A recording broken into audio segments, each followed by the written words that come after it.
31, but after that we came back to the normal. We are at 20s now. That's why I'm Oh, like this. yes, that's In perfect. Portugal is in Portugal is like 35. Uh-huh. So this is But winter for me.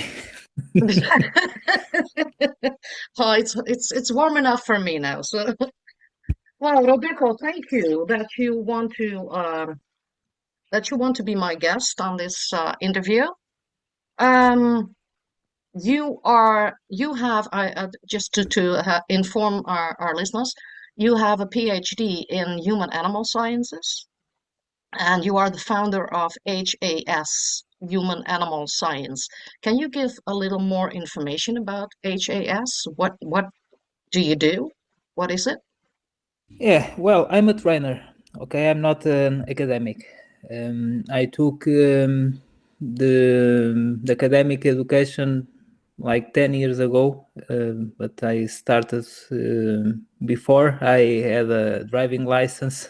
Age for that, I started to train dogs, and only with the time I started to go through a bit more academic part to understand some things, and at the same time it allowed me to improve others, and also see a bit of or having a bit of clarity about some big misunderstoods that still exists in the dog world that will be easily demystified with a simple reading. Um, and when I start with my academic studies, I started first in a very traditional public university. I didn't have a good perception of it. I can give you a quick example. One of the manuals was the Portuguese constitution, Uh-huh. but it could not be any book, and the Portuguese constitution is for free. It had to be the book from the teacher of that Okay. course Ah, okay. with all the comments. So from that point, I started to see a bit how the academic world was. So I follow a bit no traditional way. I found some alternatives, some private universities that allowed me to they teach not what to think but how to think.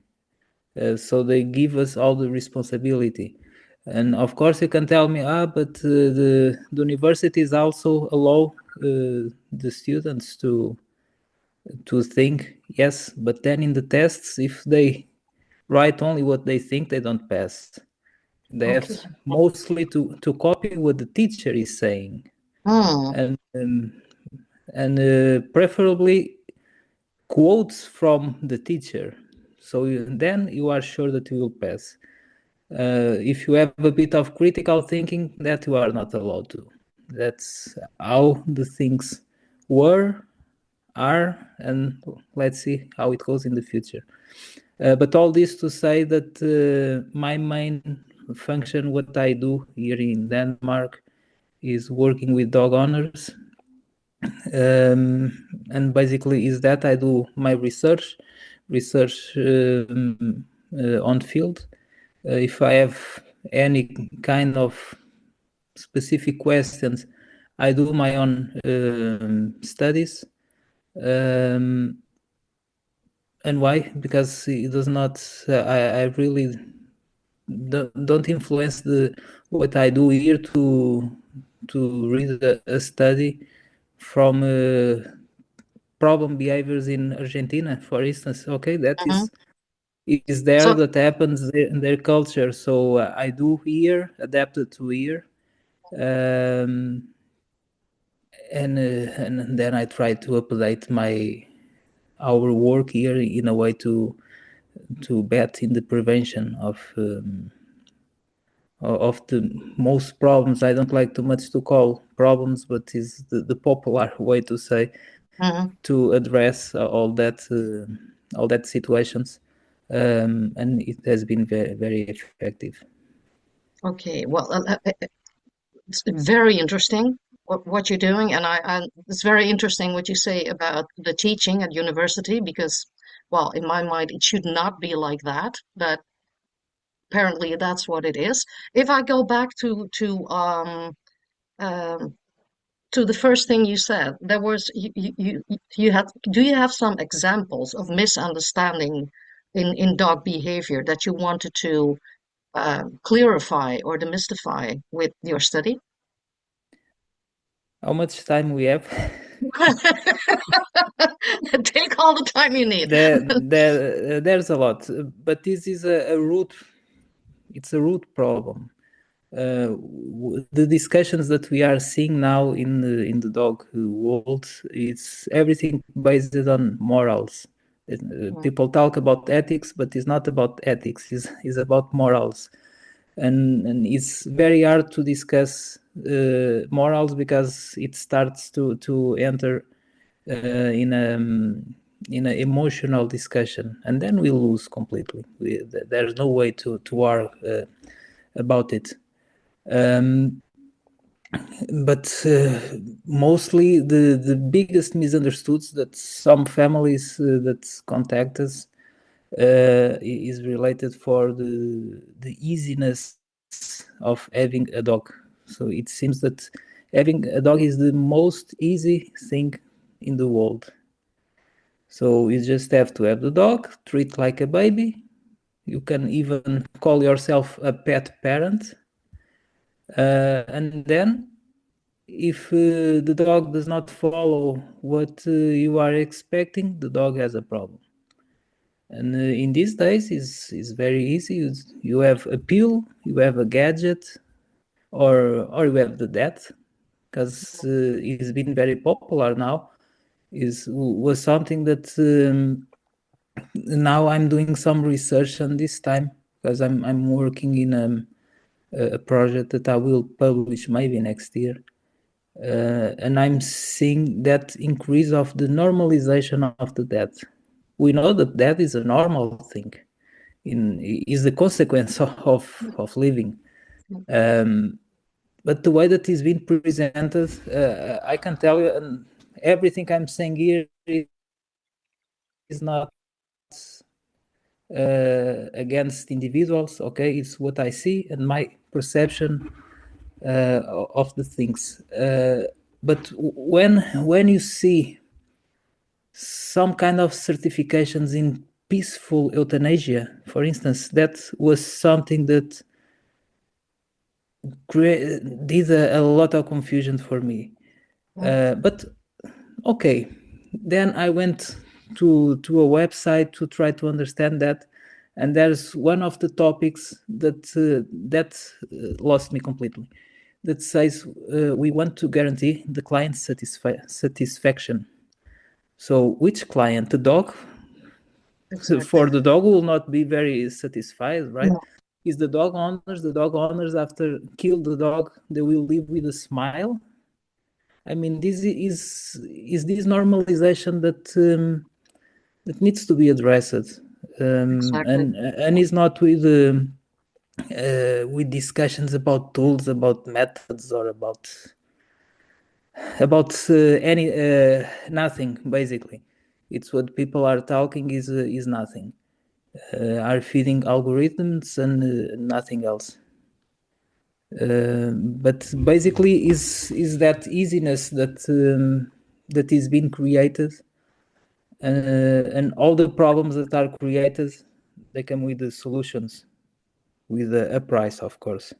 Of course, yes.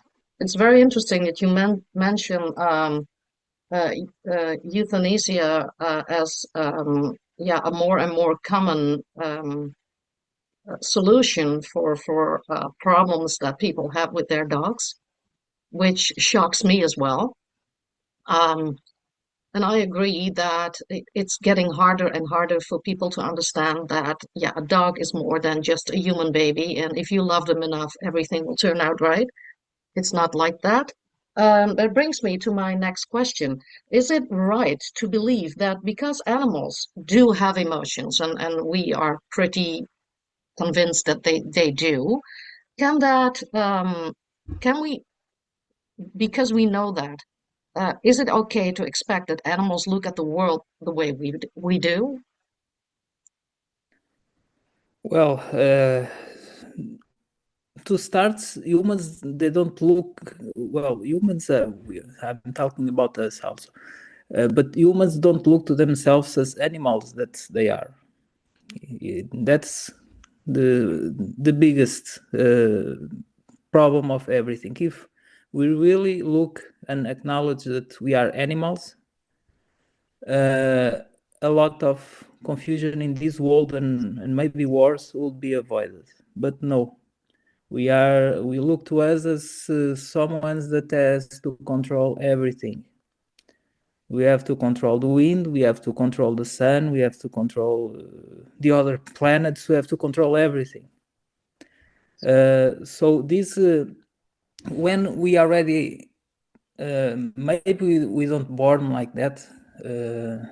Well, actually we born because we have the phenotypes that then starts to pass to the next generations. But even let's suppose that we are the what is called the tabula rasa, the blank state as we born. Then what we can have?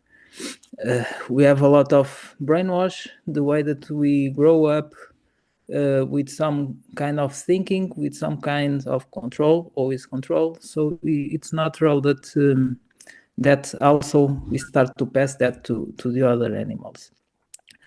Regarding the emotions itself, you know that I cannot go too deep on that because my main area is ethology, and we look for and we classify what we can see.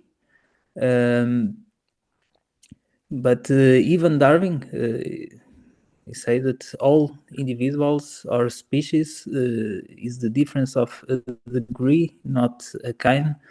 And I agree with that. I agree that all animals or species have the only difference is that is a degree. Maybe they don't feel the emotions as we feel, but it's something there, and it has to because it's physiology at the end.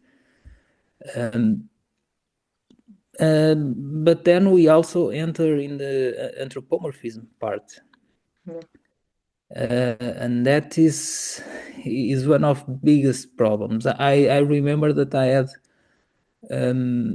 I wrote a text some time ago because of one more trend say that we have to anthropomorphize the dogs to like them.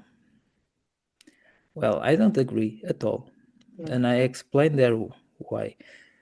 First, there was a confusion about what is anthropomorphism. Anthropomorphism is not denying or emotions or whatever to the other species. Anthropomorphism is when we attribute human characteristics, emotions, intentions, whatever, to no humans. And that is the problem, because if we are using anthropomorphism, we don't know the species, we don't are willing to learn about the species. So in that part of the emotional side is basically what I can say. But regarding the ethology itself, I can also add that is a field that is not being used anymore in the dog training, and people are going a bit to that subjective part. Dog trainers now became neuroscientists, apparently, with a single theory. We only listen about Panksepp, but it's not only Panksepp.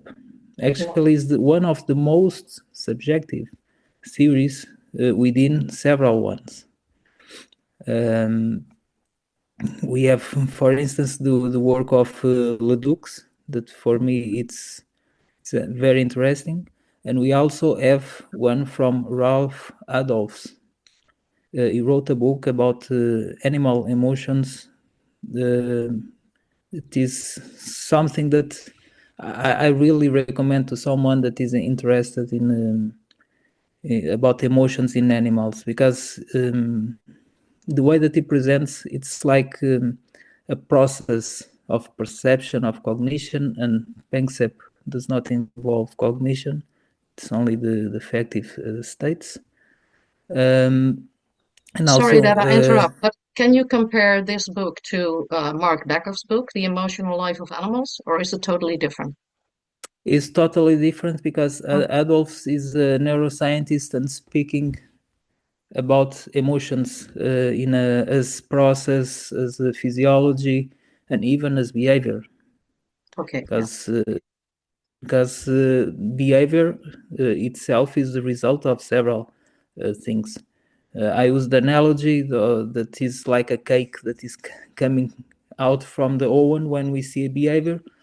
And it's like almost like a cake. We see the structure, we see the form, and we can maybe guess what's inside, how it tastes, but it's a bit it's a lot of assumptions. And if we are not qualified, and if we don't have the correct tools, we cannot say uh, which emotion the other is doing. Even between us, you cannot tell if No, I'm aggressive, if I'm fearful. You don't know, no, right? that's true. So In addition to that, that there is a lot going on in the dog world for the last 20, 30 years. It's like a shift from a more punishment-based dog training to love and peace and understanding the dog and moving along with the dog. And the one thing I always hear, or I hear it very often, is that the dominance theory doesn't exist anymore. How do you look at that? well, it never Because Meach existed. has proven that it's No, yeah, Meach Mitch, has said it's he not didn't true. prove. He didn't No. proven. 1 year ago or 2 years ago, he made an interview, and he clearly stated that he never said that dominance does not exist. Mm-hmm. About the dominance theory, well, is not debunked because it never existed. I I can tell you that I already read a lot of ethology books, and I never read about dominance theory. Mm, Okay, what we have is dominant behavior, which is a behavior that all social species uh, have. Of course, that with the dogs we always like to put a bit more romantic, and no, he's not dominant. He's not been dominant. He's been now I don't reactive, remember the word. reactive. No, reactive is for everything. When Yeah, you in doubt, just use reactive, and then people analyze as they want. yeah. Um, but is another word that I not remember. But it's everything. Basically, it's a lot of labels that are used to describe what really is that is dominant behavior. Mhm, And one of the biggest misunderstood is also with the term resource guarding. Resource mhm, guarding, if we analyze, is mostly dominant behavior, and it's okay. yeah, There's nothing wrong there. But in the dog world, when they start to bring some ethology, you saw the confusion about dominance, and we need to be alphas, and we need I don't know, maybe pee around the house to say that this is my territory. I don't know. There's a lot of and actually it's true about the pee. I there's a lot of things we learned from the military that one day I have to write about that. A lot of no sense. Um, I'm not going to and tell then my husband about that. No, don't tell. Keep the But you key in the can try. corner. But you can try just to test. We have to test it, right? To see if it works. It's like everything in life. But basically, they brought that kind of philosophy to add force, violence, coercion, and then they say, no, this is a ethology. No, it's not. It never was. And then people just put ethology. They erase it completely from the Mm-hmm. dog world. Now, when you listen about ethology, what they are talking is what is veterinarian science basically, because it treats behaviors as symptoms. In ethology is by function. That's why we have all these misunderstoods, or all this mixed terminology. Is because and we know that in the moment are the is the veterinarian field that is getting a lot of dominance in this field, Yes. in the dog world. And since the the books of animal behavior they are mostly from other veterinarians, this Mm. starts to have a snowball effect. Yes. It's what is called reification. Mm-hmm. It's when you start to assume something as real, and then you start to propagate. Yeah. And the same happens with the studies, with the current studies. But it never, well, if exists, just show me a book, not Schenkel, because if you are show me Schenkel, just show me the part that is talking about dogs and talking about training or about interspecies communication. Just show me. It's easy to put always Schenkel will bring the label alpha. Okay, but in which context? Which species? That's Okay, interesting. it's not. Yeah. That But is no, very it's interesting. and then is the idea that is even more common that is called presentism. Mm-hmm. The idea that only what happens now and is made now it worth. All the rest in the past should be disregarded. And I Mm-hmm. saw that regarding Lawrence, maybe because of his political ambitions, I don't know, or connections.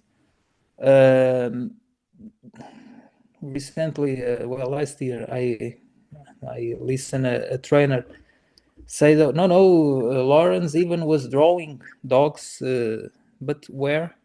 I never read about it. Where he No, was drawing drowning dogs.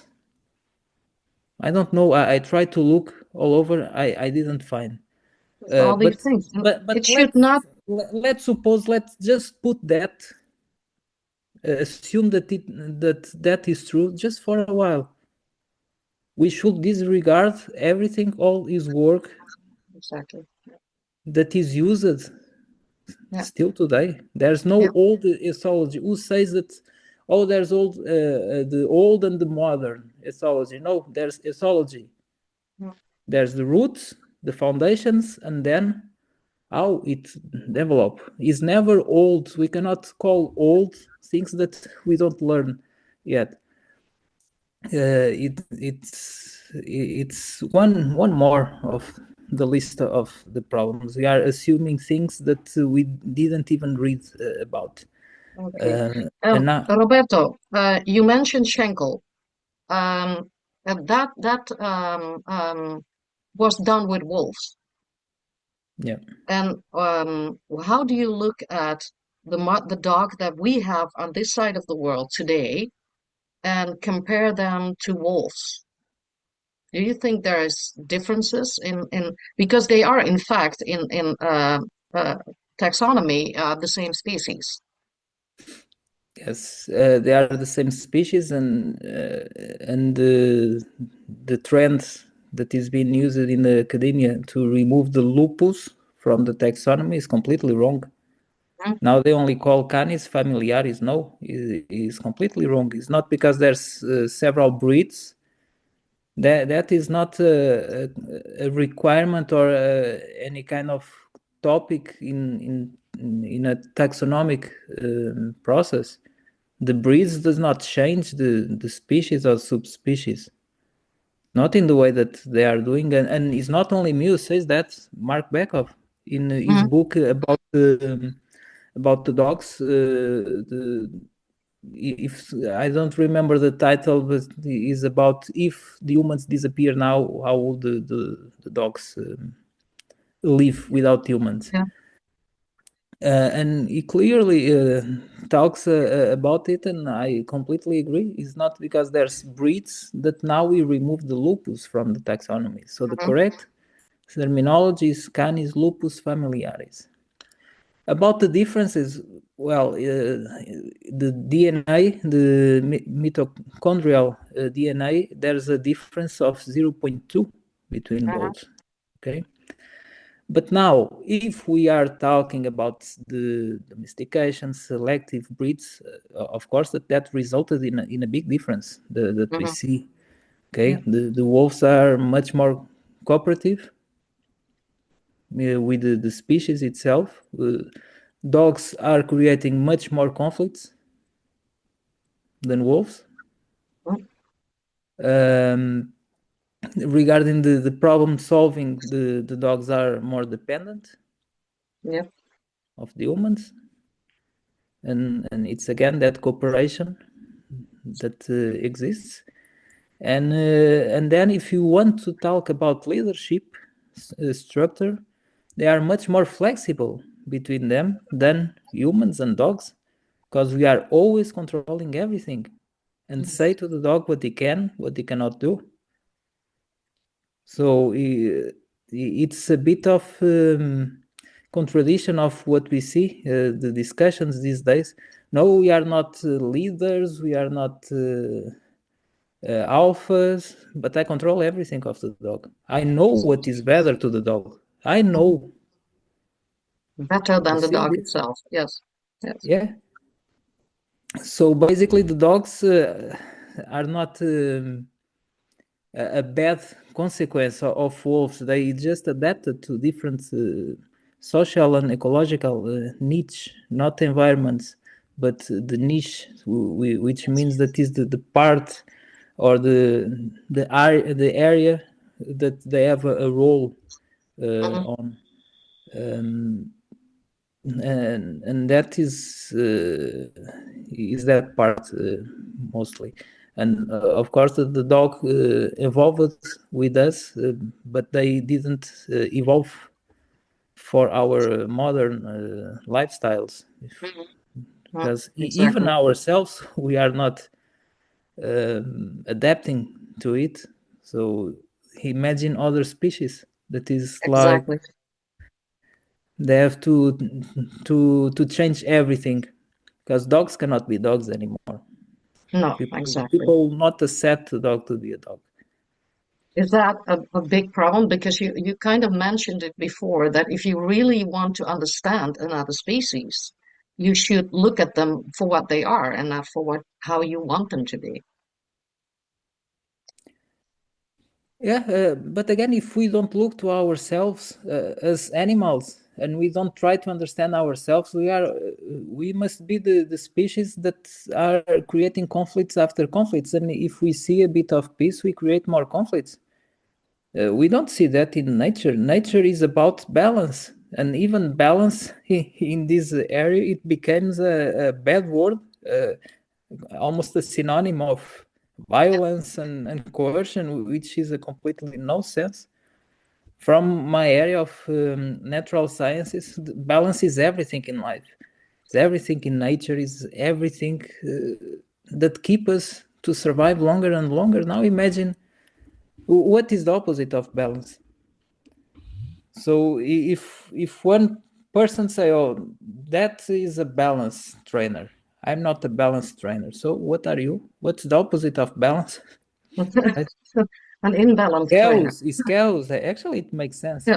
But to Yes. both sides, okay? I need to be very clear that I'm not here defending any side, because both extremes are wrong, because they are doing precisely the same thing. Yes. And then we abuse certain words, some terms in ethology, but also certain words. And then it brings to me like Tim Brophy said, words do matter. Words, yes, but it's not everything about words. Actions matters much more, especially now that everyone talks, even parrots talks, right? So, but what about action? We need to see in practice the things. It's not only write a paper in a controlled environment or just by the in surveys and say, is this the truth to all the world, and you should follow this like a Bible. Does not make sense. This is not science. Practice is what is being needed now. If you don't agree with something, just have to show an Yep. alternative with the same or better results. Yes. I don't need to use certain tools for my work. I don't have that need, because I found some alternatives, and I can tell you that I already used all the tools you can imagine in places on the dog that even now the trainers that use these tools, they will not put. Okay, so I know very well when I talk some tools, and I don't use, because for my work I don't need to use. But I'm not say that maybe in other, where my technical and ethical limitations are in that border, I'm not saying that they are not helpful in other circumstances, but I don't use them. I and understand. and I Yes. don't use clickers. No, me neither. I like natural communication. We have our voice, we have our face. I don't like mechanic things.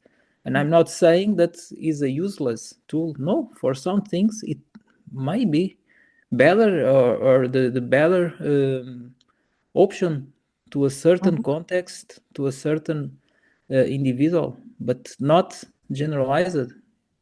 You cannot limit yourself to a tool, to a label, or just to a slogan. You need to be resilient, not only open mind, because you can be open mind but not resilient enough to try to do a new thing or continue to That's do.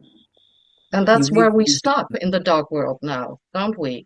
If someone is like you mentioned, a balance trainer, or in what we call the former EPO, um, then all of a sudden we cannot talk to each other anymore. All we do is point fingers and say you're doing this and this is what you're doing wrong, but we cannot look at the things on both sides what we do right. Can I make you a question? But Yes. now I'm very serious, is not joking. What is a balance trainer? Because Uh, I'm listening so many things that I don't know anymore. no, Well, Uh, what I understand is a balance trainer is the style that Cesar Milan does. But that is not balance. No, and that's why I say we abuse That is words. confronting. Is Yeah, confronting, and yeah, and of course sometimes works, sometimes not. Sometimes you just yeah, shoot down the dog, and people are okay with that. yeah. Um, but that is not balance. No, No, not even close. not even close to balance. No. No. And it brings me to my next question. What, in your opinion, is the biggest misconception on using punishment in raising a dog? The biggest misconception is are the trainers say that they don't use punishment. It starts with that. Yes, they do. All trainers use Use the punishment. scientific definition of Exactly. punishment and reinforcement, and they Exactly. use, even if in a advertentious way. In advertentious, it means that we are applying something without knowing. Hmm. And that is what happens with the dog owners that are reinforcing behaviors and they don't even know. Actually, they think that are punishing the behavior. because the mechanisms of reinforcement and punishment, we are put them to the behavior of the individual, not to the individual. I'm not reinforcing the dog, or I'm not punish the dog. No, I'm punishing a behavior. I'm reinforcing a behavior, and this is not semantic. Are details very important of behaviorism that people disregard, and that's why behaviorism is. It seems that is also out of the discussions now. Now is neuroscience. This is simple. It started with ethology. Let's talk about ethology. Then someone brought that idea of dominance theory. No, ethology is not good. Let's talk about reinforcement. So it's a good thing. Then behaviorism clearly shows that all people use punishment. By definition, punishment is the definition of punishment is anything that will reduce an aspect of the behavior, the intensity, the frequency, topography, everything. Topography is how the behavior is presented, how is displayed, basically. And the reinforcement is the opposite, is anything. It does not sometimes we read is a good thing, but is a good thing for who? For us, because what we think that can be a reinforcement maybe is not for the dog. Is the receiver who will decide if that consequence is reinforcement or not. And if we want, without mixing terminologies, if we want to go to the ethological part, we are maybe the closest to reinforcement and punishment is costs and benefits. And of course, it's not as simple, because then we have decision making, we have a lot of process involved, and costs and benefits are even analyzed in an evolutionary point of view, using the 4 questions of Timbergen. When we are seeing a behavior, okay, we are classifying the behavior with these 4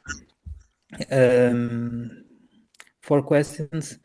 That is the CDFE, which means causation, development, function, and evolution. And from them, okay, which benefits the dog is having to display this behavior, and which costs. Because if a behavior is being expressed, it means that it's been reinforced somehow. Unless it became displacement or ritualized behavior, and then what is ritualized behavior is a set of patterns of behavior that was more than learned and displayed in that context. But the beauty of the behavior is that the same behavior can have different functions. So some behaviors become displacement because they start to be shown with the same function in other contexts. So they became the displacement, and we see now a lot some of that called reactive behavior, that I don't know what it is, because behavior cannot solely be classified by intensity. It does not make sense at all. But again, and don't get me wrong, I'm not criticizing the veterinarian field, because it's the way they analyze behavior. It's like psychology is through symptoms. Ethology is different. It's not better or worse, is how the field it is. Okay, there are things that behaviorism cannot explain from ethology, vice versa, and then even neuroscience is the same thing. But as I was telling, then behaviorism says that all trainers, and shows clearly, all trainers use punishment. So behaviorism was put aside. Now neuroscience. Even neuroscience now is showing, as everyone can just take a book of neuroscience and see about how some stressors can help with the resilience, with the behavior plasticity. So now I'm seeing a kind of transition to some terms like holistic. Now what you do? I'm holistic. So what you do? A bit of this, a bit of that. And so we are taking this further and further to a subjective way. Yeah. So basically, you don't need to know anything. You just need to use some slogans. You just need to have the correct filter and Yes. have the correct prompts on ChatGPT, and you are an expert. Yes, exactly. I'm seeing Exactly. so many experts, so called, and they self in yes self call themselves experts of specific social behaviors, and then I'm trying to look some practical work to understand, because an expert should have some at least one video showing some work with dogs, and you cannot find a single one. So No. how are you an expert if you don't train dogs? Mhm. Just talking, okay, Yeah. okay, if it's what people like, just continue, but don't complain. No, and I like you said before, we all use punishment, and I totally agree with that. I think every dog trainer, no matter how R plus you are, you use punishment in one way or another, and we just start to dislike the word punishment. And now we don't speak of negative positive punishments, but negative positive corrections, which makes no sense at all, in fact. But do you think, and I understood that what Professor Friedman, she has this LIMA, least intrusive, minimal aversive, and she uses this drawing of a highway with all different access. And what I understood, it was definitely it was actually you who made that highway with accesses. I did the translation to Portuguese Yeah. around 11 years ago. Okay. That was that kind of diagram with the analogy of the car. And 11 years ago, more or less, I translated to Portuguese that one. And I also translated other ones, okay? That now does not worth to mention because it was a lot of problems on that time, so I don't want to be creating more problems, but I also translated other ones to Portuguese. About Lima or life or death. Mm, I already wrote about it. What can I say about Lima? Lima came mostly from the philosophy of practice from Professor Lindsay. When I start in the dog world in around 2003, was the first book I read was the first model of three models. The other two, I think they were not yet launched, but it was almost a kidney that I have to give to get the first one, and was brand new basically. So I know the philosophy, but again, is the choice is always yours. You have a tree full manuals, completely full of references on one side to Lima, that is tested and tested all over these years. And then you have 8 pages from one author with the selected references, very vague references that you clearly say and see that is going to one side. mhm, Okay, and even the way that is presented, as far as I remember, was talking mostly about the Bradlands and Karen Pryor. mhm, Well, with all due respect to these people that unfortunately are no longer, um, their work was mostly or with in the aquatic environments or in controlled labs. mhm. But okay, let's try to follow that thinking. But we're not only them. There's so many influential people that in practice show so many perspectives. You know, in the beginning of the 80s, I think it was in the 80s, was when started to be a shift in the dog training, when some scientists that work with dogs in practice started to give a bit of the science. You know, we have Jan Dunbar, we have Roger Brantes, Roger Mugford, and many others. We have a lot of those people that had an academic background started to show with the dogs that there were other ways. But then, of course, each one has his own way, okay? And it's a question of choice at the end, always. So this is not a new discussion, and all of them are not on that paper in 8 pages paper, you know, and there's no any kind of practical models to apply. How can we apply something without test it first? So this is a kind of position statement. What is done and position statement? You know what I think about them, right? It's completely are political documents basically to be now the most soft possible. Now you tell me, but there's several studies that talk about the punishment, about that part that you cannot.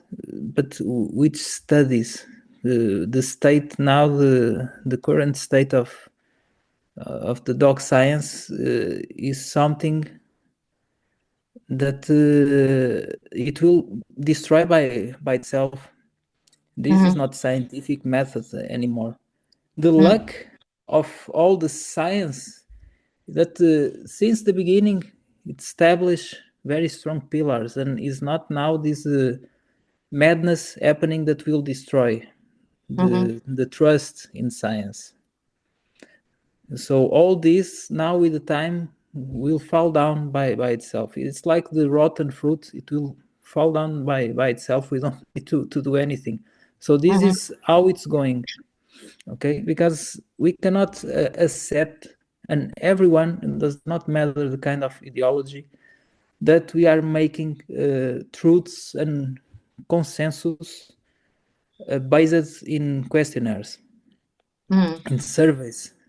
Yeah, We need exactly. replication, we need testing, we need replication, we need good hypotheses. Yes. We don't need the biased hypothesis. And then we have the surveys, international surveys. Let's suppose we're gonna have a survey, international survey about emotions. There's a person here in Denmark that does not know English, so it translates automatically the word. Here in Danish, we have one word, følelse, that is used for both emotion and feeling. So we are talking about emotions or about feelings.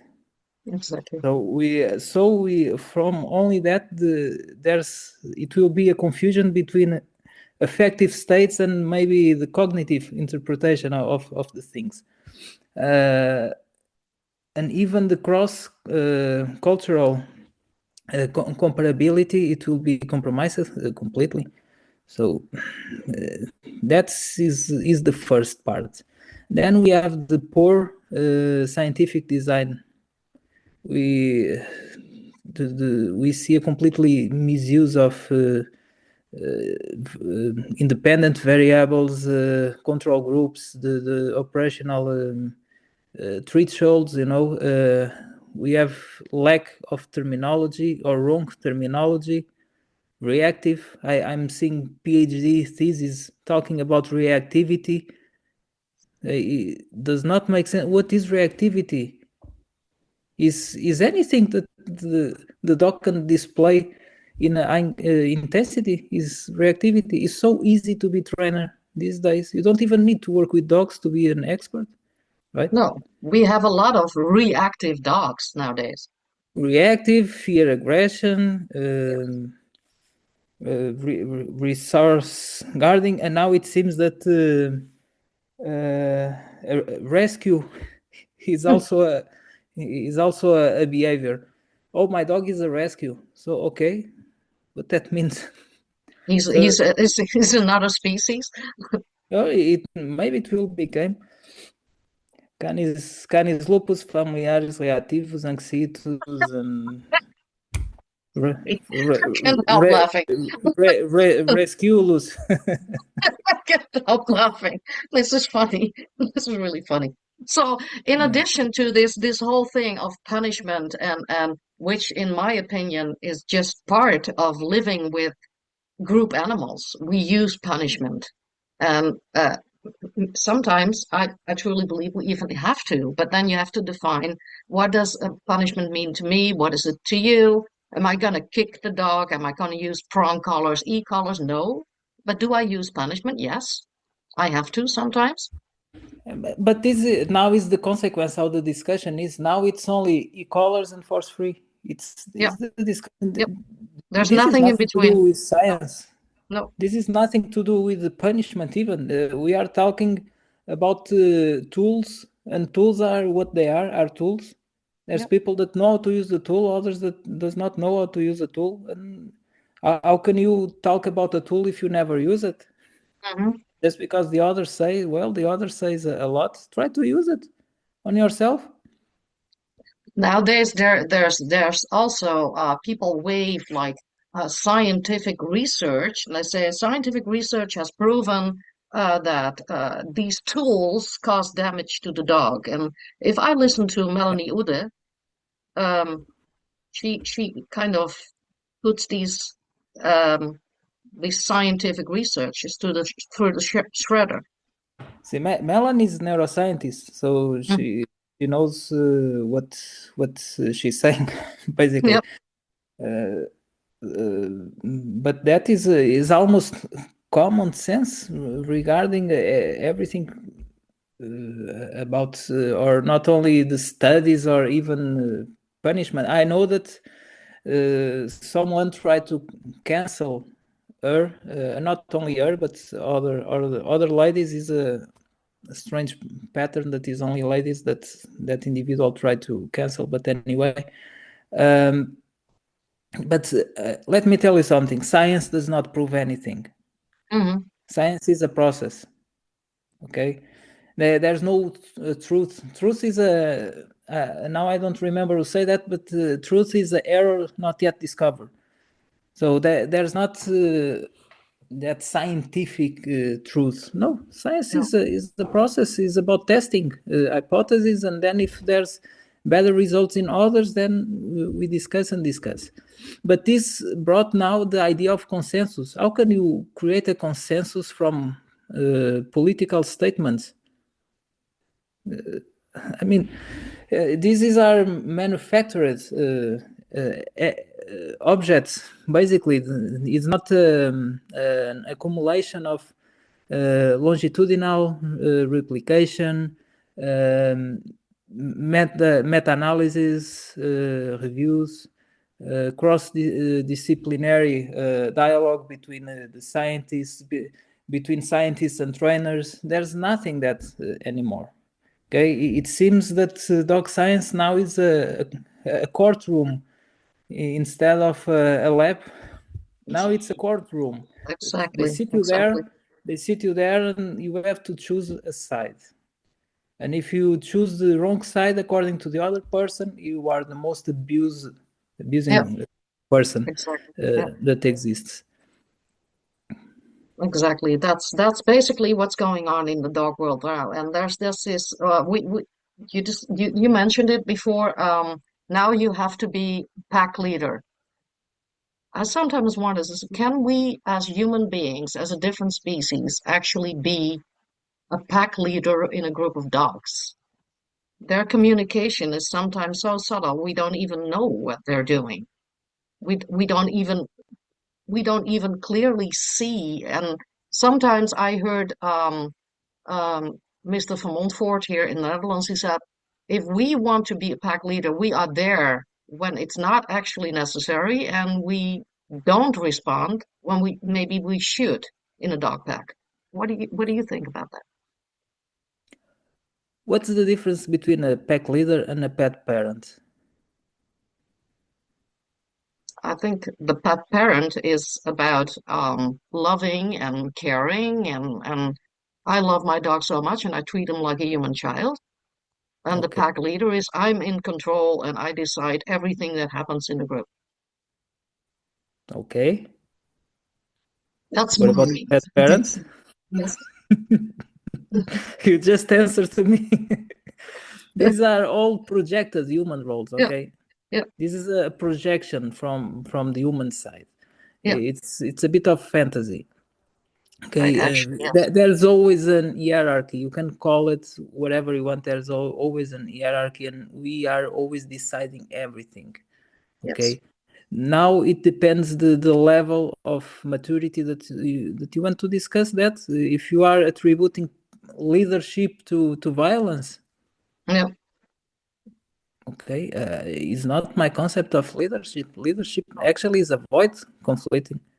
Imagine if all the packs outside they were always fighting. You see the. I even imagine if people that say that if they ever seen. I'm not talking about wolves living together, but Mm, even semi-feral or feral dogs living, and they have a more established hierarchy there. mhm, I'm almost sure that these people they didn't see how is a pack dynamics because they mhm. will never say that. It's avoiding conflict. It's saving energy. Yes, It's exactly. about cooperation. Yeah, exactly. But it's once again, if balance is a bad word, imagine pack leader. Mm, I prefer a good leader than a bad parent. But exactly. but Yes. but is everything about Mm, putting the dog always below us. This is mm, anthropocentrism. mhm. You can call whatever you want to. I'm a pet parent. I take care of my dog. I decide the things for my dog. I give the things that my dog needs. Okay, if you ask a pack leader, Mm. you will say the same. So what's the difference? It's semantic It's semantic. Yeah. Yeah.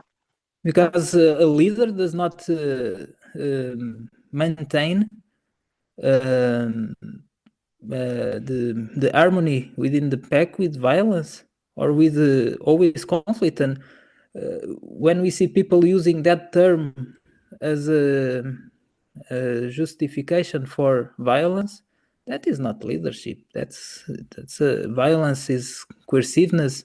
It's nothing to do with that. Yeah. I totally agree. So I just wanted to provoke a little. Okay. Oh, you need You more. looked at so You need if we more. look at dogs, what I sometimes see is that there is a part that looks at the dog as the wolf and compares it to the wolf, and other people look at like it's a Disney figure. And And others like a dog, sorry, like a god, like a god, like yes, a religion or a poor species is yes, is what I wrote that is the poor dog syndrome. It's everything poor dog. mm, The dog cannot if the we are walking with the dog and the leash tangle, in the paws, we have to help the dog because it's a poor dog. You will be mm, very stressed if you solve that problem. But then we're gonna yes, spend thousands or hundreds of dollars in useless toys for the dog, and it will be much and much useful for the dog to solve that problem with the leash because it's something you will find every single day, exactly. and it's something we do here. We always say to the owners, and we cannot say owners also. So I don't know. We will decide what it is, uh, but we tell them. Don't help, but don't make art. Of course, we don't want to attach completely the leash. No, But if the leash goes to there, okay, stop and see what the dog does. The same with the They could light. do it. Yeah. With the light poles, that are in the street. We go to one side, dog Yeah. goes to the other. Leash stay there. Okay, now problem Solve solved. the problem. Yeah. Okay, it's a bit of aversiveness. Of course, Mm-hmm. it is. We are facing aversiveness in everything. I don't like rain, and I live in Denmark. It's raining almost all year. So, so that kind of aversiveness helped me to cope with. Okay, Yes. and we have to again separate aversiveness with coerciveness. Coerciveness is when you are using your force and your attitude to do something against someone, or kicking the dog, or doing that very strong pops. That is coerciveness, okay, or coercive behavior. Aversive is everything that will somehow create some kind of discomfort or avoidance. Mm-hmm. Even the best of the harness will be aversive at some degree. Mm-hmm. Exactly. Exactly. So that How many dogs do you see that, according to their owners, are overstimulated? Because that's another thing we see here a lot. All these dogs, they have too many stimuli and they're overstimulated and they cannot cope. And usually when people use also the term hyperactive, Mhm. and we think that is overstimulation, but it's the opposite, is understimulation. The dogs are not stimulated enough, and the symptoms are almost the same with over and under. It's again, it needs to be adapted.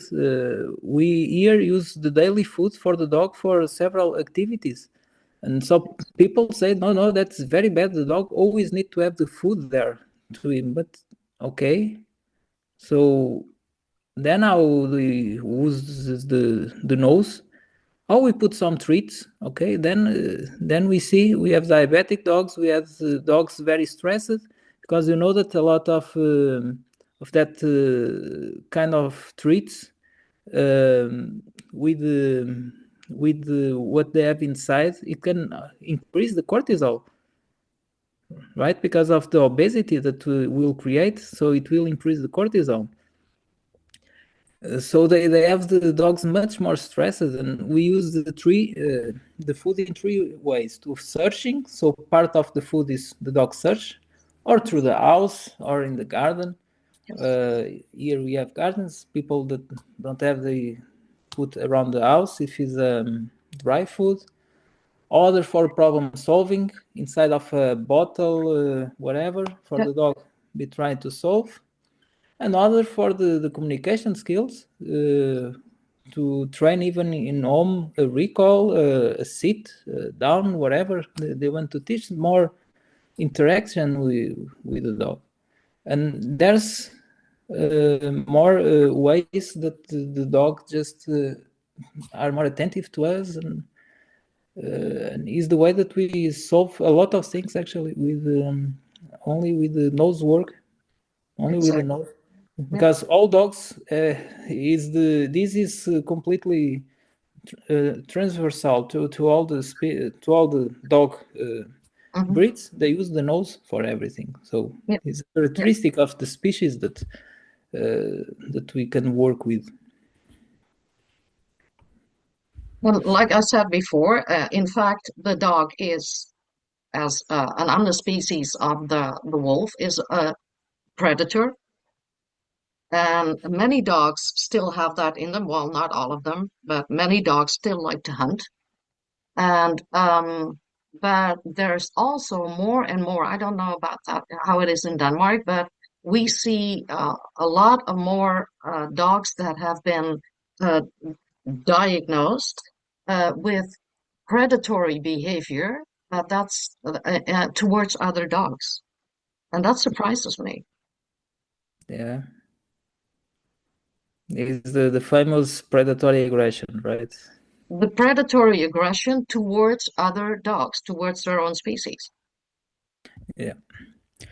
So to start, dogs are mostly what is called opportunistic scavengers. Yeah. Okay.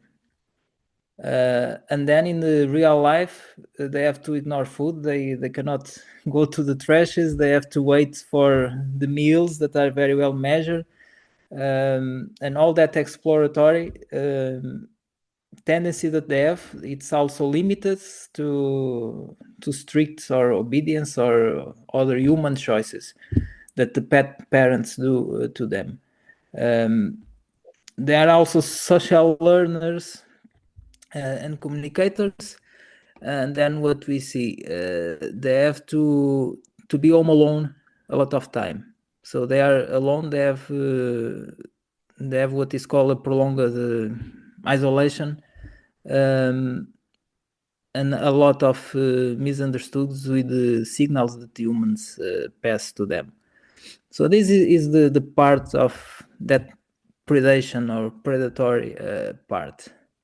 But I know that that term I wrote an article is completely free that everyone can read about, and I wrote it especially because of the situation there in Netherlands, which is a completely no sense. I can use a softer word, but maybe it's the softer word that I can use is a completely no sense, and this again is the result of looking to behaviors as symptoms. Mm-hmm. Okay, aggressive behavior and predatory behavior are different things, and even in since everyone now is a neuroscientist, just try to see the circuits in the brain of aggressive behavior and predation. They are different, and one of them will suppress the other, so it cannot happen at the same time.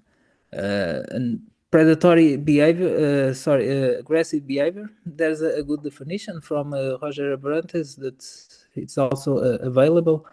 Um, and basically, aggressive behavior is related with the social part, and then the predation is related with the satiation part. And I know that there's a lot of that confusion. Maybe you can also explain me a bit where they go through how they reach that diagnosis, because it's if you are not there to see, how do you diagnose that? Yeah. Well, the thing It's that that's what I see is the part in predation. It's the eye stalk chase grab, and that is if a dog has an extreme focus on other dogs and a fast approach, that might easily be translated to predatory behavior. And in my mind, first okay. of all, dogs are not cannibals.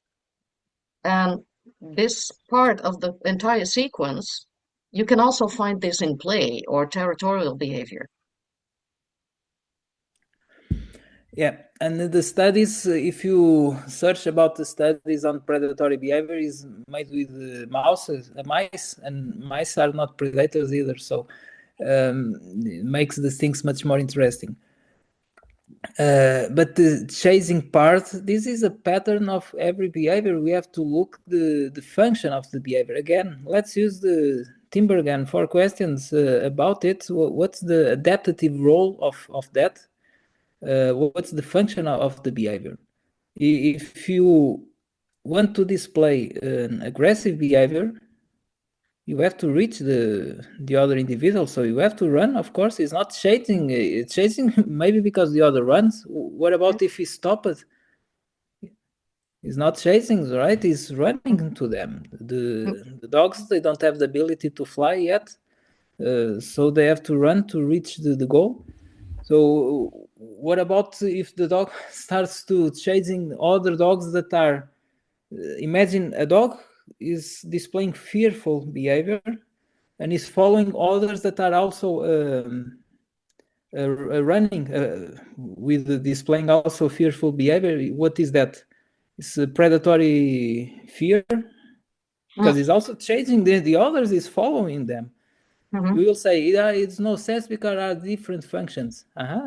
Yes, that's the thing. So what What's the function? if a dog attacks another dog and causes serious injury. Um, can you, and there is might be even tissue loss. Can we then speak of predatory behavior because there's tissue loss? No, that is regarding the intensity of the attack. You cannot classify a behavior because of the tissue. Would people base it to say that? You know why? Well, it puzzles me. There are so many dogs that have this label of predatory behavior towards other dogs, and it puzzles me. How can we call that predatory behavior? I mean, I have been asking my students, my and dog owners, I said, what if in Denmark a few years ago, um, a lady who has the big Danish Mastiff, the Broholmer, she has two males, and she rescued another male, and she took him, unfortunately, just into the house with the other males. There was a fight, and she tried to separate these dogs by the heads. That was very unfortunate, and she lost two fingers. And then my question was that, did these dogs eat her fingers, or was it collateral damage? But damage is the consequence. Yes, it's the consequence, but did these dogs eat the fingers? Were they hungry? I don't think they were hungry. It was It just can be a it happened. displacement. In that part could be a displacement. The same way that they redirect the behavior, Yeah. we can have the displacement activities because we have to see that aggressive and both aggressive and fearful. It's a lot of expense of energy, and although they are both to avoid conflicts, they have different ways to avoid the conflicts, Mhm, and the attacks usually consumes much more energy. So of course that is normal that some dogs they don't measure that mhm, intensity. Why? mhm, Because when they were puppies, they didn't have ways to have that limits and even bite inhibition from the mother or from the brothers. I know that is a bit controversial, but I think that the dogs should pass more times with more time, at least the double of the time that they are now with the mothers and brothers, mhm, and much earlier the contact with the new owners. mhm. Okay, since the beginning, contact with the owners, but then they stay a bit longer with the other dogs. And now, of course, it needs to be a good mother that will Mm. put the limits and leave them to get that imprinting, that socialization, because there Yes. are things that happens in the litter that is not in homes that they will learn. Quite the opposite. There's that conflict and interspecies again, a lack of communication that is the maybe the number one problem that I can see with all families and dogs when a problem arises is that lack of communication. Yes. And yeah, well, and the dogs, yes, well, it's like many species. Sometimes dogs fight. Yes. It happens, Yeah. and humans do. Humans fight, but And even the chasing, we have to see that as some kind of learned behavior because chasing itself it activates the reward systems. And now we're mhm, talking more with the neuroscientific terminology because the rewarding behaviorism is different than a reinforcer. Okay, yep, I'm talking now in that brain circuits. There's that rewarding part to of the chasing that will in a behavioral point of view reinforce the that chasing in the future. And even imagine that when they are playing with other dogs, the play goes wrong. mhm, Uh, we have different breeds. Each breeds, small breeds, big breeds without ears or with short ears or without tails or short tails. It's not easy to be a dog these days because I don't believe they born with knowing all the breeds and all the communications that is passing. So even between the dogs themselves, there's a lot of lack of communication because of that. They are very visual. Yes. And if it's a small dog, they have to look from up to down. Mm-hmm. And to us, of course, they understand us better the signals because they look us from down to up.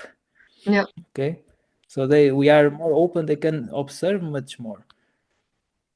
And we have the socialization misconceptions that Mm-hmm. all dogs have to greet all dogs when they are puppies. It does not matter if the other dog it's okay or not. It does not matter. All dogs they have to greet all dogs. Yes. So Yes, that's the misconception. Yeah. it was that myth that a puppy should meet or greet 100 dogs. And then from one day to another, the owner start to pull the lead. Say that, no, now you cannot. So what are we teaching the dog? When I see other one, what was good before, now I'm having some kind of aversiveness here. Okay? And then we have the leash reactive dogs. Mm. That with it is aggressive behavior that Yes, starts exactly. to develop from there. Yeah. It's definitely aggressive Because behavior. the owner, and of course it's not from owner's fault, only if they already know, but is this kind of reinforcement that is being made and problems being created, and nobody wants to address because most of them don't know how to address these problems in practice. In Mm-hmm. theory, they know a lot, but you put a dog in their hands and they don't know. And the others is people are getting even more limited in their thinking. They cannot think a bit more. If not, it comes an inquisition tell you that is Mm-hmm. wrong. You think more than what they are saying because there's consensus, there's a lot of things.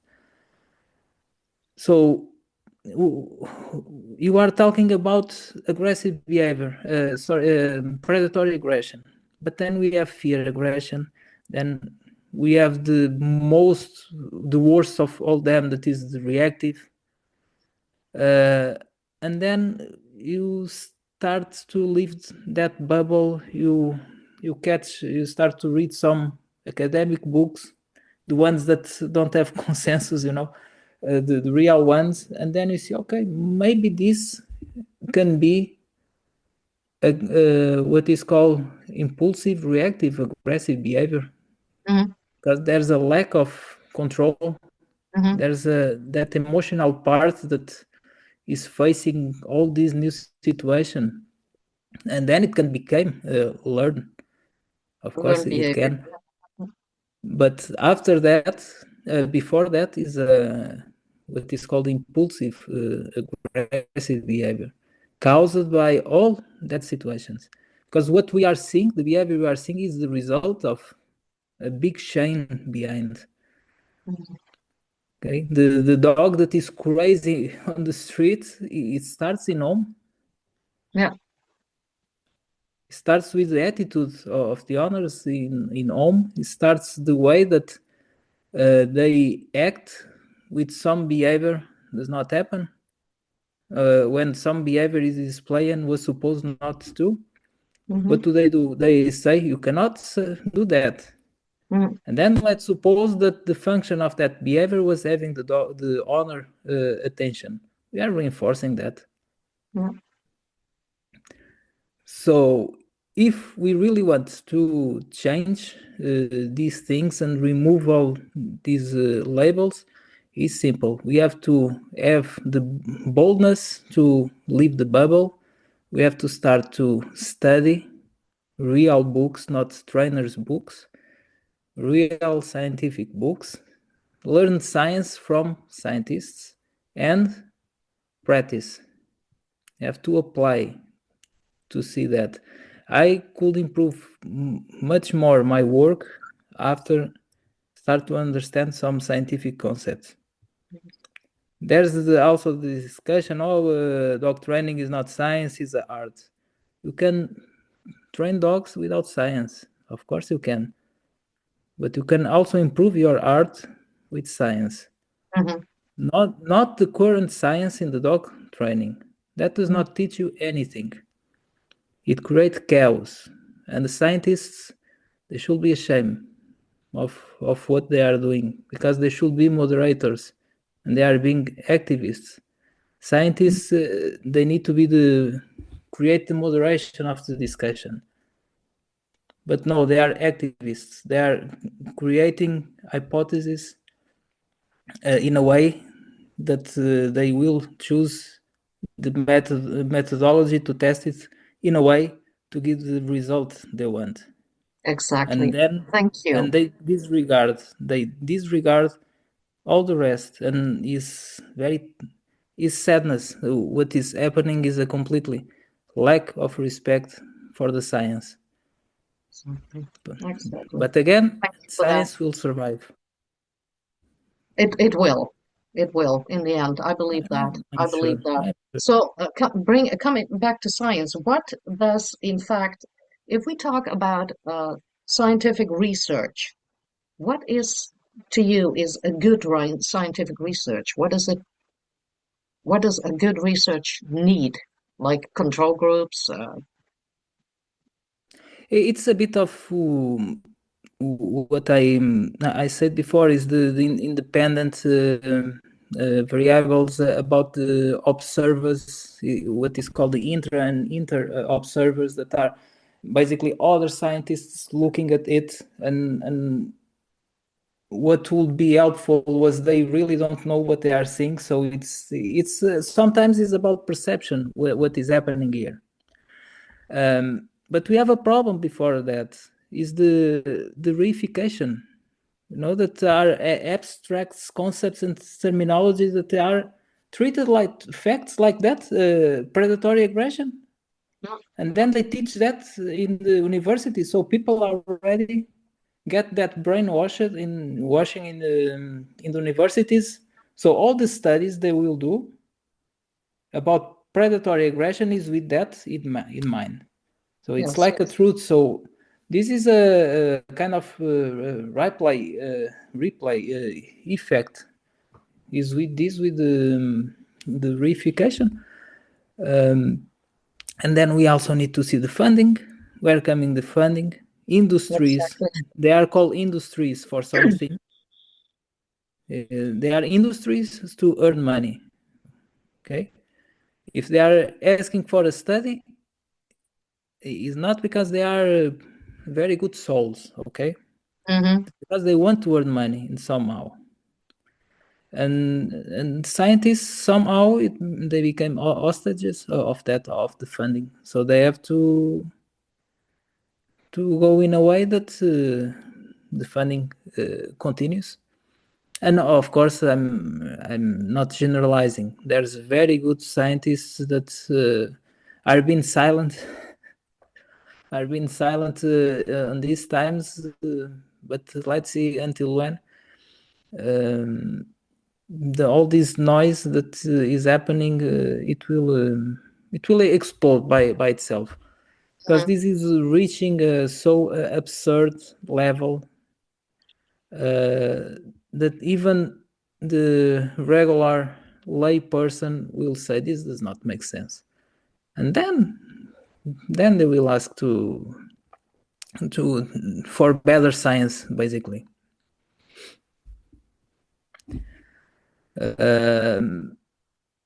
Still regarding the scientific parts and the peer reviews, we need to see that position statements in a whole, they are the policy instruments. They lack a lot of the people who write them. They lack field experience.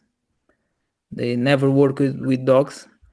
I can tell you that the studies that uses only the salivary cortisol as the only method, they are completely ignoring a meta analysis done in 2016, if I'm not mistaken, regarding the salivary cortisol measurements in dogs, says that it's very subjective. Because cortisol, if you have a puppy, it will have a different level of cortisol than an adult. If you measure in the morning, will be more elevated. If the dog eats all that treats, it will be much more elevated. I mean, but then you just do that salivary cortisol. Okay, so all the rest is bad. And actually, the study that was made with the salivary cortisol, the author forgot to mention something in the conflict of the interests. Is that one of the schools that the author classified as reward-based school, and only the term reward is wrong, as I already told you. Rewards does not reinforce a behavior. You can reward someone for a work, and people don't want to work anymore. You give medals, was what Skinner, the example that Skinner gave. You can give medals to the veterans and as rewards for their services, but most of them don't want to go back. So it's not a reinforcement. But anyway, one of that reinforces based schools was the school. One of them was the school where the author took education.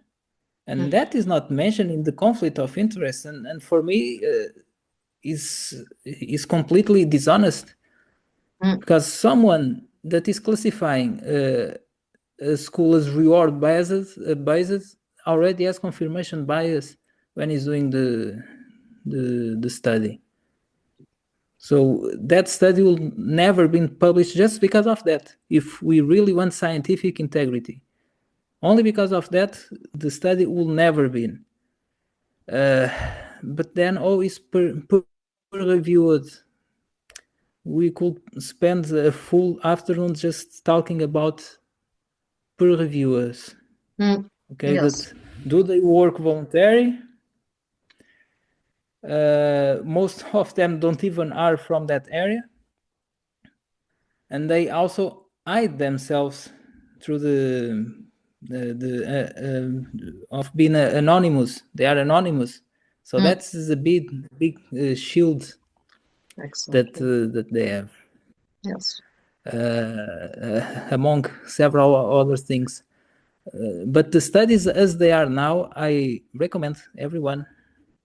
And they find the good thing of these days is the knowledge is completely, there's a democratization of the knowledge. So they can find books that before was only available inside of the universities, now they can find everywhere if they want. A good book about scientific methods, or the 101 of scientific methods, and we don't need to be repeating ourselves because people will see, okay, this does not make sense. Exactly. This study does not make sense. So the best thing now is knowledge. Yes. They are using Unfortunately, there's too many. Yes. They are using the weapon of consensus of all that to limit the knowledge of people, to not make people go look for. And the same way that I'm looking, I'm saying to one side, the other to the other are also only using studies that supports what they are saying. So this is a paper battle. But if they really want to battle, it should be on field, showing the things. Yes. I will never trust a scientist that never work with a dog in his life saying you should work in that way. No, show me why. Show me. You have to do it. Studies, research, come on, surveys. Now we are just making things to satisfy ourselves. Is this presentism? You see, everything that was done before does not matter anymore. Now it's all this moral trendiness. It's a kind of trend, moral trendiness. what is being done. Ethology is bad, behaviorism is bad, neuroscience will be bad in a while, you'll see. Now is everyone holistic, peace and love. And dogs being medicated as they never were before for everything. They are drugging dogs. That Yes, for me is a exactly. punishment, that is positive punishment because they are doing something to decrease behaviors.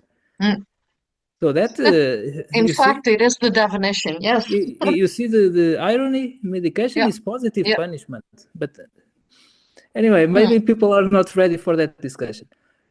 Could be. Could be. And But I think euthanasia it's a shame what we're doing today. and We are euthanasia, fighting our battles over the dog's back.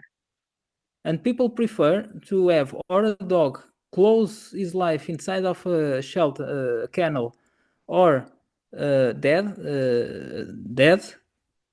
then try to explore other alternatives. So there's always alternatives to punishment, but there's no alternative for euthanasia. There's no alternatives for all the rest, only for punishment. Yes. But euthanasia, it's okay. It's peaceful. The customer It's humane. Yeah. exits there with a smile. I mean, it's completely no sense that it does not. It's impossible. Someone try to remain calm with this.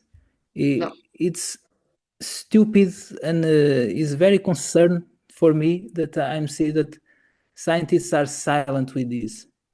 But what Because if I agree that we put too many dogs to sleep because it's an easy way for us to solve a problem. and there's causation. In that way, there's causation because if you kill the dog, of course, the problem goes away. So Yeah, euthanasia exactly. is scientific. There's a consensus that euthanasia solves the problems, of course. That But maybe is the only consensus. what if we speak of a dog that is a serious danger to its environment?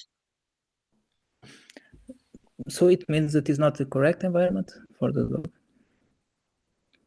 It needs Could another be. environment. But we do have dogs that are aggressive towards humans. Yeah, we have dogs that are completely out of the way of interact with their species and the other species. That are dogs that, and sometimes we never know why. It can be genetic, can be the environment, it could be the learning, it could be several factors that for that precise moment it does not matter too much. But then you have to decide what you want to do. You want to try to find another environment to the dog. You want to give a different alternative. You want to use some strong aversive. You want to look to the dog as a poor dog and leave him just bite everyone because it's just a dog, a poor dog, right? So then it's something that we have to measure. But my problem here is not regarding the euthanasia itself or medication itself. Is the normalization of the things. Yes. That is my problem. Now that's what I was trying to say, that there might be some cases, okay, then you can Of course, go we for euthanasia. cannot be completely extremists No, on that. I'm not saying that is the best for the dog. Death is never bad no. to any species because our purpose of life is that it survives most time possible. If the dogs could answer, maybe through that useless buttons, we can ask, do you want to die? And if they really understood that, they will press no, of course. Of course, I yes. don't want to die. No. So, but we also need to feed an industry. And to feed that industry, we have to find nice words for that to say that it's okay. Yes, So, I agree. I totally agree. is the extremism, okay, and the incoherence, the hypocrisy. So for punishment, no, punishment is bad. There's always alternatives. You need to have brain. So let's give medication or kill or just put the dog inside of a kennel for all life. It's that kind of hypocrisy that I try to show. And sometimes I know that I'm a bit tough, but I'm also human, okay? And it's also a way to provoke a bit of discussion. We need to discuss this open. It's not, we cannot discuss, oh, I cannot say this. If not, my audience will say, oh, but you are not teaching that to us. And then the other trainers that will also. We cannot think in this way. We have to be ourselves and to discuss these serious things. And there are subjects that is not with politically correct words. It's with very harsh, with very hard words and terminology that we need to address it. It's not with reels, it's not with slideshows, it's no, it's to be an open and mature adult the discussion and not this kitten garden that the social media became. And some trainers, and I'm seeing that, just allow me to compliment, that some trainers, they have very good intentions and they want to change, but they need to be careful to not enter in the bubble, because it's very easy in this world, this dog world, especially the one feed by algorithms and by engagement, that they start to repeat themselves. They start to inadvertently go to one side and give the idea that they are supporting one side.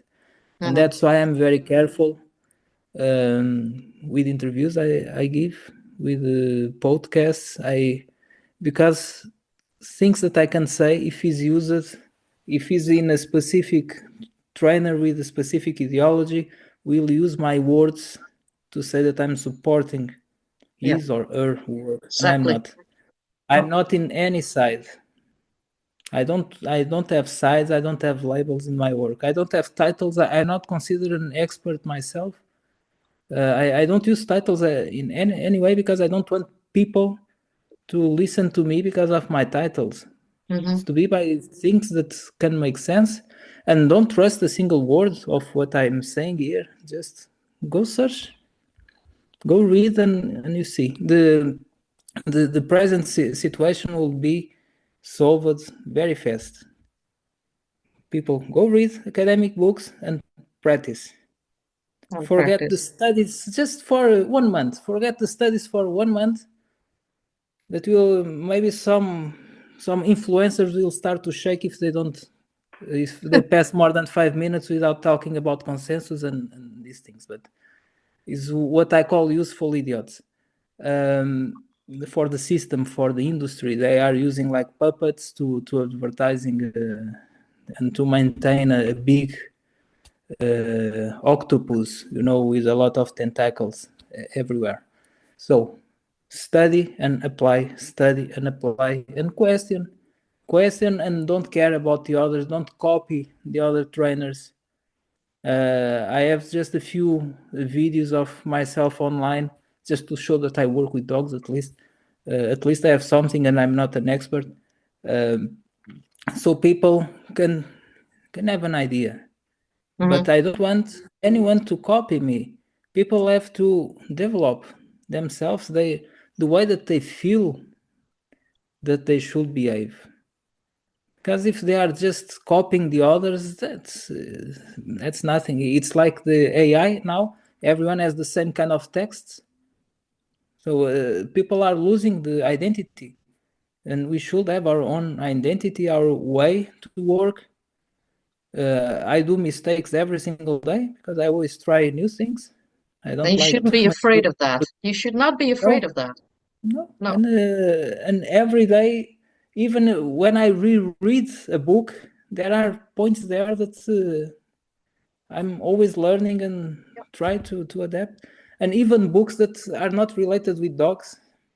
In my interspecies course, I found a very good book about dancing science, the science of dancing, and talks about motion and some terminology.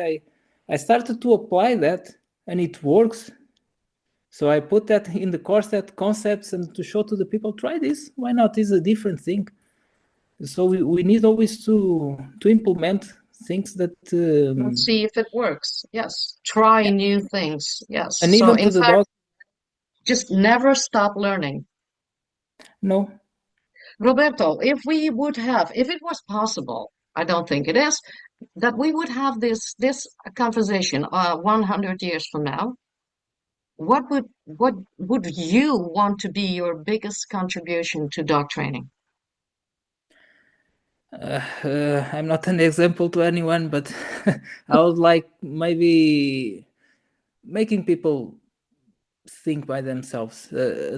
I would like so much that some people that are in both force-free groups, bubbles, let's call them bubbles, in force-free bubbles, in the sport bubbles, in the military bubbles, that just for a week or just for a while leave the bubble and try to look the bubble from outside. People will learn so much. You know, I was dog handler in the Air Force for 6 years. When I left, I could see so many things that I never repeated, and I could see things in a way that if I continue there, I will never look, and I will never try to improve. So we need to leave our bubbles, our comfort zone, because we are dealing with living beings. Yeah, We talk a lot about dogs, but this is no longer about dogs. Dogs are a word that is being used as a weapon, as a way, basically, yeah. as a tool, as a As a tool. tool, yes, exactly, as a tool. You Roberto, one see? last question. Yeah. Um, uh, if I asked you for uh, one scientist that you truly admire, if you could ask them one specific question, if I would interview them, for instance, what would you want them to talk about? I will just ask, where are you? Where are you? Not only to one, but to all of them, basically. Hmm. All the scientists, they know how science works. They know how the scientific integrity works, but they are just in silence. They are seeing all this, and they are afraid of the backlash of the cancel culture, um, and they are and maybe some of them are waiting for the convenient moment or money to appear, And who the would you say opportunistic. is not in silent? Who's not silent? Who's the one who says, okay, we should be out there and speak about bad science? They have to behave as moderators, not activists, Hmm. which is the most difficult and the most challenging these times. It's to become a moderator and not an activist, because there's it's a very tiny icy line that we are now.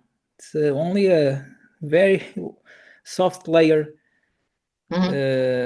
between the moderation and activism, because easily you are labeled as an abuser, or that you are supporting e-collars, that you are supporting force-free, whatever. That's in fact what's happening to It's Melanie hard. Uber right now. Yeah, yeah, She's under because attack and yeah. she's as far as I follow that time, and I also posted that is not correct. It's the first time I do that to someone, so it was something that really touched me. So I hope not be disappointed in the future. I think not. Um, but what she was saying on that time, now I'm avoiding to go to social media. I try to keep the little of sanity I'm still have. It's getting hard, but we try.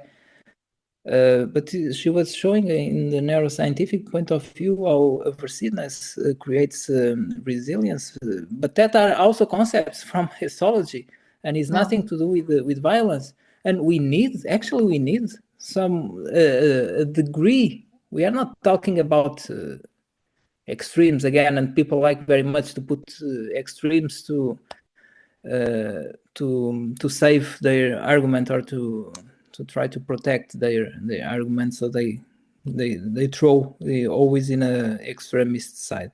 But aversiveness, we deal with aversive things every single day, and we learn to cope with it. Some Yes. people not, so it means that there's no standardization of the things. About the e-collar, we don't have time anymore, but I can tell you that when I use it in the Air Force, the e-collar or shock collar or whatever you want to call, I use it more at the end as a signal, not as consequence. I use it at a very low intensity, that I used it on myself, on my neck, everywhere, was just a kind of vibration, was not even the impulse. And I conditioned that with the bite, the man with the bite suit appear. Yeah. So when we did that training at night, I used that because I knew it where where it was. So I was cheating a bit, but nobody knew. I told it no, because the dog has a problem with the drop, the bite suit, so I have Yeah. to give a big shot. But no, when we were arriving there, I was giving that signal and give. So again, it's how you use the tool. You can choose a knife, an hammer. You can choose to save or to kill. It's up to you. You can use any tool, or to save, or just to put your frustrations there. And the same with clickers and any other. But since we are now in extremes, Yes. everything. So Let's we be should keep, holistic you in should the keep an correct open mind. sense of the, Yeah. yeah, in that sense, Yeah. not as a Keep an open slogan. mind. Yeah. Okay. Well, I'd like to thank you for this interview. I appreciate. It was inspiring, and I hope it's inspiring to many people listening to it. And I hope someone can understand that, because I'm always a bit messy with all these subjects. There's so many things to talk that there's always mixed subjects, but I hope so. No, well, I I believe. think it was it to me it clarified a lot, and I want to thank you again. And I try, if she is willing to do that, that the next interview we can have with Melanie Ude, because I think she has very interesting things to say. I'm sure, and in the area of neuroscience, for sure, is the best person for that. In the Well, thank moment, you very he, much, Roberto. I Enjoy your appreciate. weekend. Yes. Okay. I will, and the remaining sun. Okay. Okay.